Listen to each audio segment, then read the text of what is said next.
کبھی آپ نے سوچا ہے کہ آخر ایک ایسا مذہب کیسے وجود میں آیا جس نے صغیر کی صدیوں پرانی مذہبی تقسیم کے درمیان محبت، مساوات اور انسانیت کا پیغام دیا؟ ایک ایسا شخص کون تھا جس نے اعلان کیا، نہ کوئی ہندو ہے نہ مسلمان؟ کیوں لاکھوں لوگ آج بھی ایک کتاب کے سامنے سر جھکاتے ہیں؟ سکھ اپنے بال کیوں نہیں کٹواتے؟ گردواروں میں ہر انسان کو ایک ہی صف میں کیوں بٹھایا جاتا ہے؟ اور آخر وہ کون سا سفر تھا جس نے ایک درویش کی تعلیمات کو ایک عظیم مذہبی قوم میں تبدیل کر دیا؟ آج کی اس ویڈیو میں ہم سکھ مذہب کی مکمل اور حیرت انگیز تاریخ جانیں گے، گرو نانک کی پیدائش سے لے کر ان کی وفات تک کے حالات، سکھوں کے عقائد، عبادات، خالصہ، گرنتھ صاحب، گردوارے، قربانیاں، اور وہ سب کچھ جس نے سکھ مذہب کو دنیا کے بڑے مذاہب میں شامل کر دیا۔ یہ صرف ایک مذہب کی کہانی نہیں بلکہ ایک عظیم روحانی انقلاب کی داستان ہے۔ 15ویں صدی کا ہندوستان شدید مذہبی تقسیم، ذات پات، ظلم اور سیاسی انتشار کا شکار تھا۔ ہندو معاشرے میں اونچی اور نچلی ذاتوں کی تقسیم انتہائی سخت تھی، جبکہ مختلف مسلم سلطنتیں صغیر پر حکومت کر رہی تھیں۔ غریب اور کمزور طبقے کو کمتر سمجھا جاتا تھا، لوگ مذہب، نسل اور طبقوں میں بٹے ہوئے تھے۔ اور اسی ماحول میں پنجاب کی سرزمین سے ایک آواز اٹھی، ایک ایسی آواز جس نے اعلان کیا، خدا ایک ہے اور تمام انسان برابر ہیں۔ یہ آواز تھی گرو نانک کی۔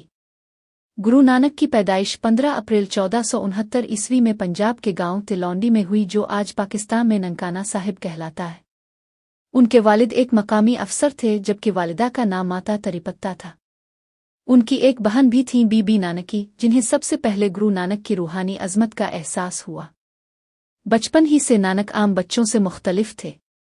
وہ کھیل کود کے بجائے خاموشی، غور و فکر اور عبادت میں دلچسپی رکھتے تھے۔ وہ اکثر ایسے سوالات کرتے جو بڑے بڑے علماء کو حیران کر دیتے۔ وہ پوچھتے، اگر خدا ایک ہے تو انسان آپس میں کیوں بٹے ہوئے ہیں؟ اگر مذہب انسان کو محبت نہ سکھا سکے تو پھر اس مذہب کا مقصد کیا ہے؟ سکھ روایات میں گرو نانک کے بچپن کے کئی حیرت انگیز واقعات بیان کیے جاتے ہیں۔ کہا جاتا ہے کہ ایک بار وہ درخت کے نیچے سو رہے تھے تو ایک سانپ نے اپنے پھن سے ان کے چہرے پر سایہ کر لیا تاکہ سورج کی دھوپ ان پر نہ پڑے۔ ایک روایت کے مطابق جب انہیں تعلیم کے لیے استاد کے پاس بھیجا گیا تو انہوں نے پوچھا، ایسے علم کا کیا فائدہ جو انسان کو خدا کی پہچان نہ دے سکے؟ ان سوالات نے بچپن ہی سے واضح کر دیا تھا کہ نانک کی سوچ عام انسانوں سے مختلف ہے۔ جوانی میں گرو نانک نے سلطان پور لودھی میں ملازمت کی، جہاں وہ اناج کے گودام میں کام کرتے تھے۔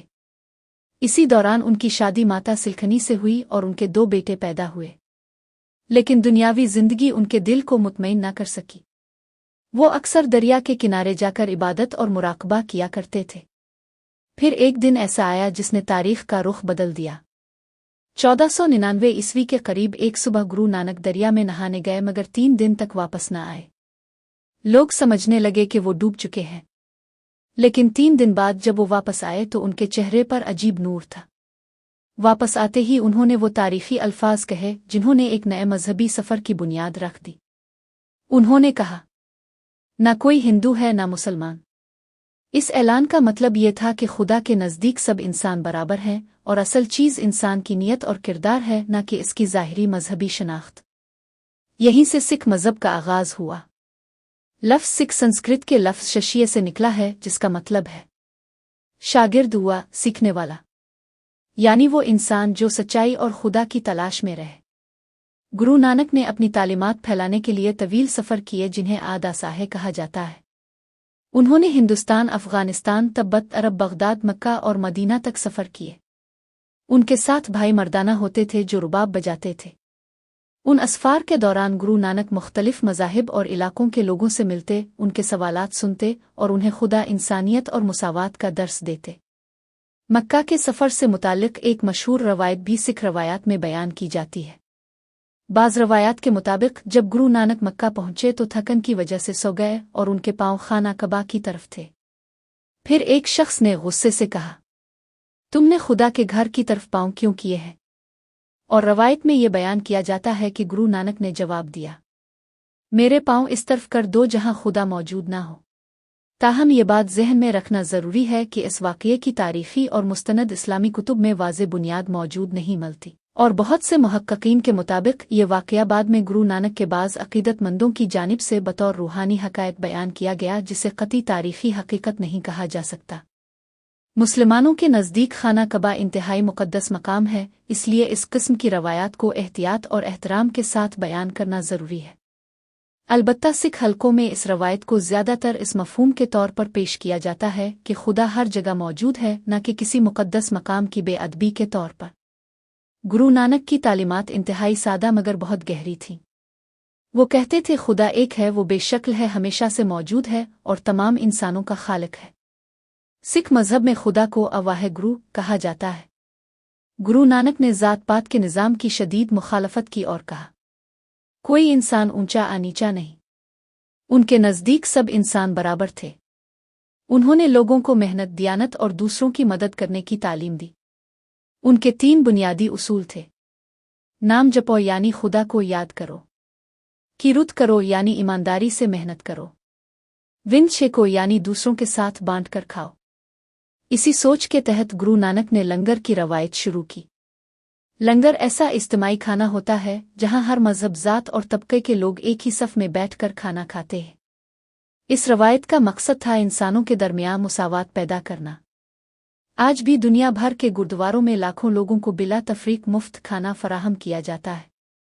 गुरु नानक ने अपनी आखिरी ज़िंदगी करतारपुर में गुजारी, जहां उनके पैरोकारों की तादाद तेज़ी से बढ़ने लगी। 1539 ईस्वी में उनका इंतकाल हुआ। सिख रवायात के मुताबिक उनकी वफ़ात के बाद हिंदू चाहते थे कि उनकी आखिरी रसूमात हिंदू तरीक़े से अदा की जाएं, जबकि मुसलमान उन्हें इस्लामी तरीक़े से दफनाना चाहते थे। रवायत यह है कि जब चादर उठाई गई तो वहां जिस्म के बजाय सिर्फ फूल मौजूद थे। कुछ फूल हिंदुओं ने ले लिए और कुछ मुसलमानों ने, और यूं दोनों ने अपने अपने तरीक़े से रसूमात अदा की। गुरु नानक के बाद सिख मज़हब की क़यादत 10 ग्रोआहे तक जारी रही। गुरु अंगद देव ने गुरु मक्खी रस मुल्खत को फ़रोग़ दिया।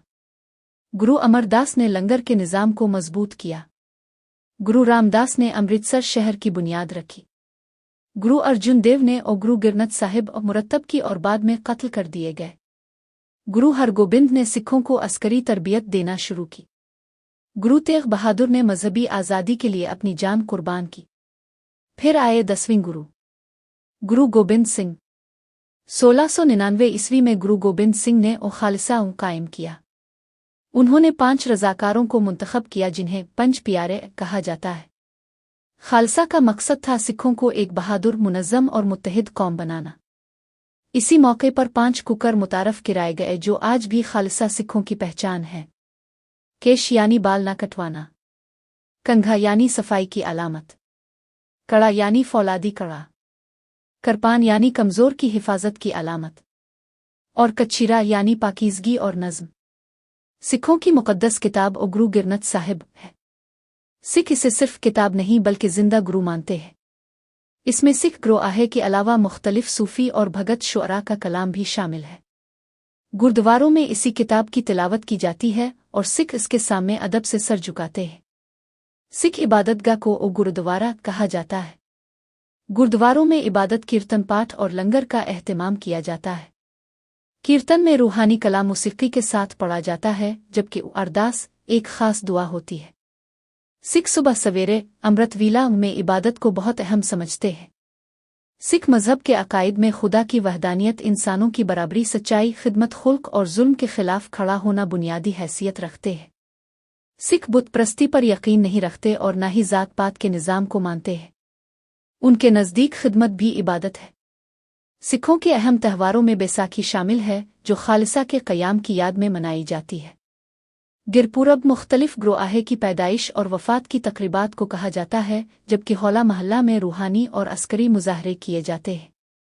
19वीं सदी में पंजाब में सिख सल्तनत कायम हुई, जिसके अजीम हुक्मरान महाराजा रंजीत सिंह थे।